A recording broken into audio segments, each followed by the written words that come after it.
asalaamaaleykum yéen ñi duñu seetaan fii ci leral.net Leral TV ci seen émission comme politique kon ni ngeen ko xamee dañoo jël suñu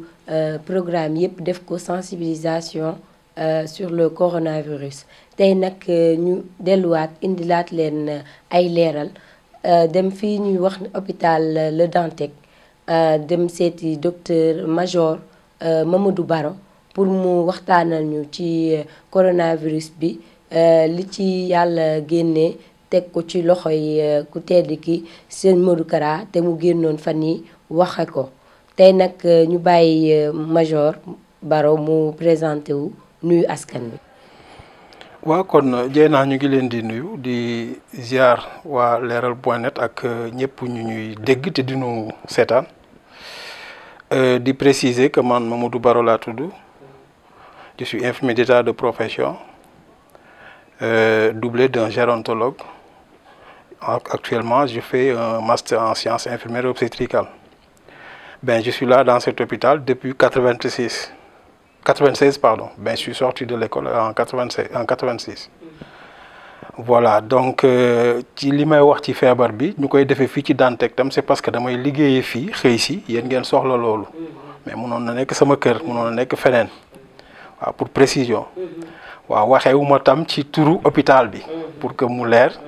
voilà donc parce que y a des personnes mieux habilitées que moi pour wax ci feebar bi dans ce sens waaw pour que loolu leer daal parce que tam dama nekk ci biir institution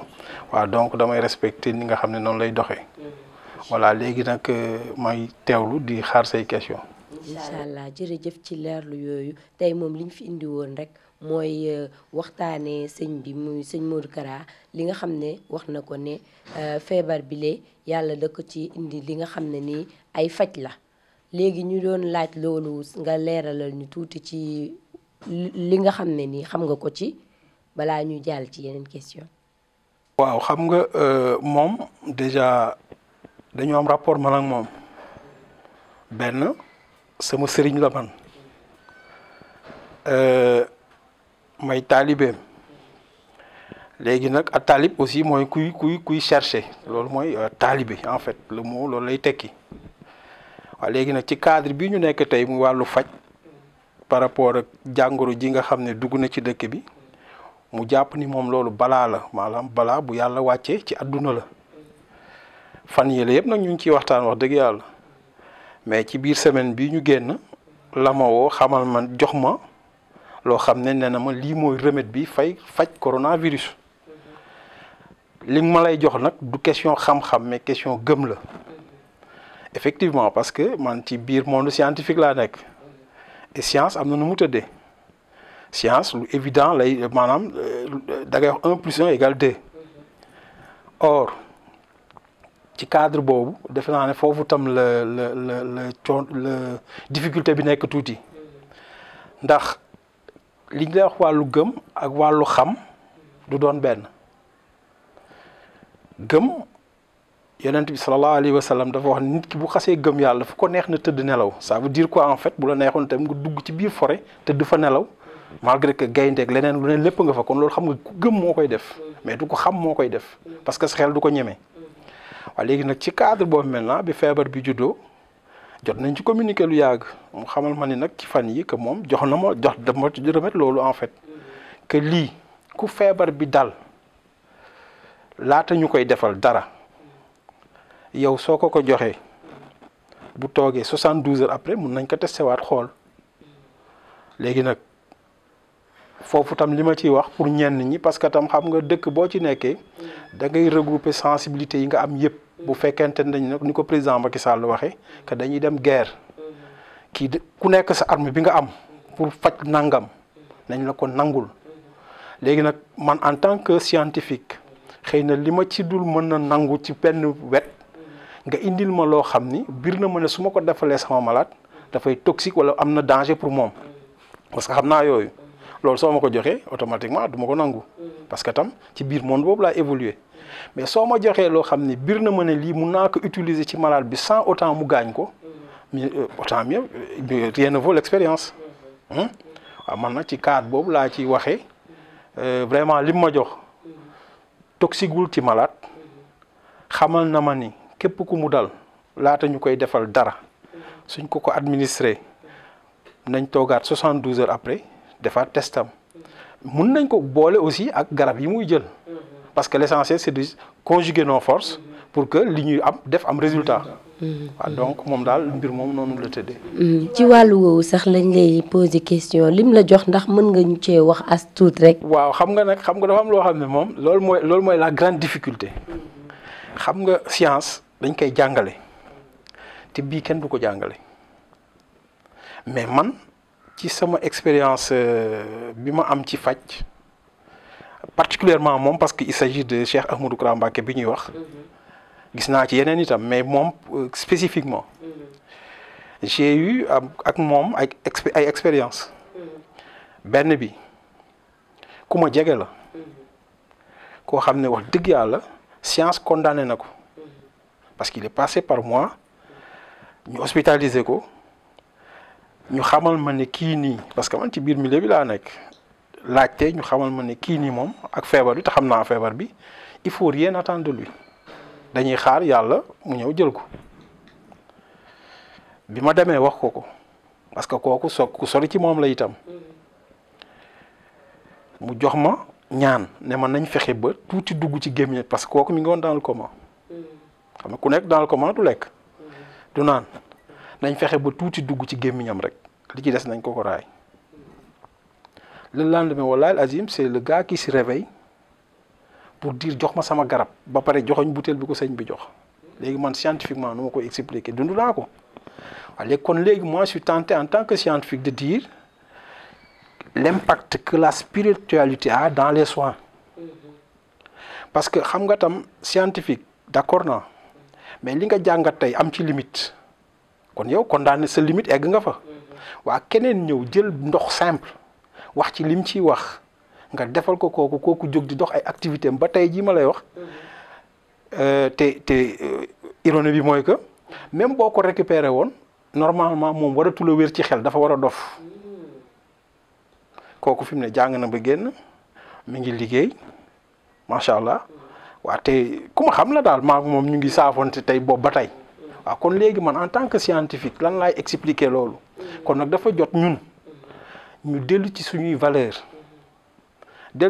qu'est-ce que je veux dire par là lépp loo xam ne daal amaluñu maanaam du gaañ ki nga xam ne kii new bir na li sa patient la te yàlla xam na ni keneen mën na ko parce que doo wax ne man lu ma xamul rek amul parce que tam foofu la réer gi nekk na quand même parce que soo ne lu ma xamul amul rek parce que du ma ko nangu essayel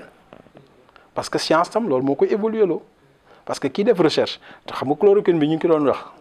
di wax professeur Raoul mais professeur Seydi fan yi génn na ci wax ci et bien avant wax na ci ba tey ji mi ngi wax ne danaa ci dolliwaat leneen pour que sama résultat parce que je pense que résultat boobu la ci wut malade bi jóg ëllëg waaye léegi nag parce que daf koy testé li tax ñu contesté professeur Raoul c'est parce que étude bi amagul impact bi ci scientifique yi soxla te même buñ ko ci amoon dina ñàkk ñoo xam dañuy wax ne lii nanguwunu ko adduna noonu la ko yàlla bindee léegi nag lii tama noonu lay tëddee xam nga boo xoolee tey ci àdduna bi ñaata nit a dee et pourtant am nañ traitement am na ci ñoo xam yàlla dimbale woon ñu am ko mais tam kiy faj toujours loolu am na taux de réussite am na taux d'échec mais keneen ki la wax ne tam lii laa gis ci yàlla nii mais man je m'attends que suba nga defal ko nit mu négatif suba nga defal ko nit mu continuer maintenant positif suba mun na sax ci dee comprendre nga donc kon ci cadre yëpp la am. jërëjëf ci tontu boobu kon buñ la dégloo maanaam yow li sëñ Modou Kara wax noonu maanaam ànd nga ci pour ñu boole kook faj bii ñuy def nii ba ut ci résultat léegi tey jii les hôpital Dantec amaguñu ñi nga xam ne ay cas yi nga xam ne indi nañ leen fi tey buñ leen fi indi woon sous sa responsabilité ndax di nga jël garab googu lee testé leen ci. waaw parce que xam nga man hôpital Dantec agent laa fi dañ ma yilif waa léegi nag samay kilifa mais lii tey njariñ boobu loolu la lii ñuy def nii tey njariñ boobu la am pour que nit ñi xam ne lii sëriñ bi mettre na ko à contribution pour la population sénégalaise et même mieux peut-être mën na nekk mondiale ou africaine waa léegi nag loolu laa ni su fekkente ne cas am na fii ñu wax ma ko parce que loolu la lii di jariñ tey te ñoom tam à qui de droit dinaa la wax ne maa ngeeg nangam soo ma ci impliqué parce que tam du ma ci ñëw par ingérence loolu mën nañ ko essayer ça va nous permettre ëllëg man je suis dans ce milieu et xam naa base scientifique yi naka lañ koy tegee que suba mun nga ko layal mais soo ko essayé wul mënuloo ko layal toujours yaa ngi leen di teg ci seen chaise toog leen fee parce que yéen bokk leen ci sur la toile keroog semaine bi ñu génne liir naa koo xam ni daf ni man d'accord naa ku am coronavirus nañ ma ko indil su wérul nañ ma rey mais xam nga ki yegg ba foofu kon li muy wax wóolu na ko mais indi ko mu ñëw toog nga xool lan la yor léegi li mu yor ndax lii arrangé na sa malade wala arrangé wu ko su ko arrangé wul nag maintenant saa yi xoolal may ñu parce que lii arrangé wul malade parce que mais su fekkee amul benn toxicité ci malade essayé nga xool. dëgg la léegi yow sëñ bi lim la jox noonu ndax am nga ci quantité boo xam ne nii daal dina mën a faj ay lim. quantité moom mënuma wax ni quantité mais quantité bi qualité bi mooy parce que essence parce que man su ma koy analyser ci angle boo xam ne man damay fajkat laa je me dis que ni est-ce que parce que keroog maa ngi koy déglu moom ci audio bi mu génne ba tudduma si xam nga daf ni alxuraan du mooy ñooy faj du aay maanaam c'est-à-dire que li mu la bëgg a wax ci en un mot maanaam leer gi mooy faj en fait parce que man dañ ciy waxtaan une fois dafay Mamadou ma ne ko Mbacké mu ne ma ben xasida Sëñ Touba sax benn bayit ëpp na benn lettre rek boo ko jëlee bu Sëriñ Touba utiliser lu la neex mun nga ko ci def mais man comme ni ñeneen ñi di raisonner dama koy boobu position boobu laay jël mais Mbacké mu ne ma ne ko mais loolu dimension la laaj pour nit ki comprendre ko wala nit fi egg fa mais man personnellement naka laa ko utiliser kon xam nga du ma ko jàngal mais tey mën naa toog mu def ci man loo xam ni loolu mën na nekk parce que tam dund nañ ko suñu interroger histoire tuuti mais Sëñ Touba nit feebar na mu bind feebar bàyyil jàmbur mu dem loolu est-ce que alxuraan la loolu est-ce que lan la kooku wér Sëñ Fallou def na ko waaw kon ñeneen ak ñeneen ñu ngi koy def aussi voilà léegi dama bëggoon rek daal en un mot que ñun nous sommes des Sénégalais et de négro-africains c'est-à-dire bu ñu tubaab yóbbu ba nga xam ne ñun tam dañuy fàtte suñu bopp. Monsieur Baro léegi buñ la doon laaj tey li la nga xam ne sëñ bi jox na la ko wala def na ko ci yow ndax pare nga pour joxe ko fii ak foo mënti nekk. bon li ma la ciy tontu mooy li mu waxoon ci sëñ Mountakha rek su ma sëñ Mountakha waxoon léegi ma dem Chine moom tam fu affaire bi nekk nii ñoom ñu nangu ko ku ma fa woo ak risque yu mu laaj man dinaa ko def. parce que benn je suis sénégalais j'ai opté de soigner kon nag tous les risques man jaral na ma ko daal. jërëjëf monsieur Mamadou Baro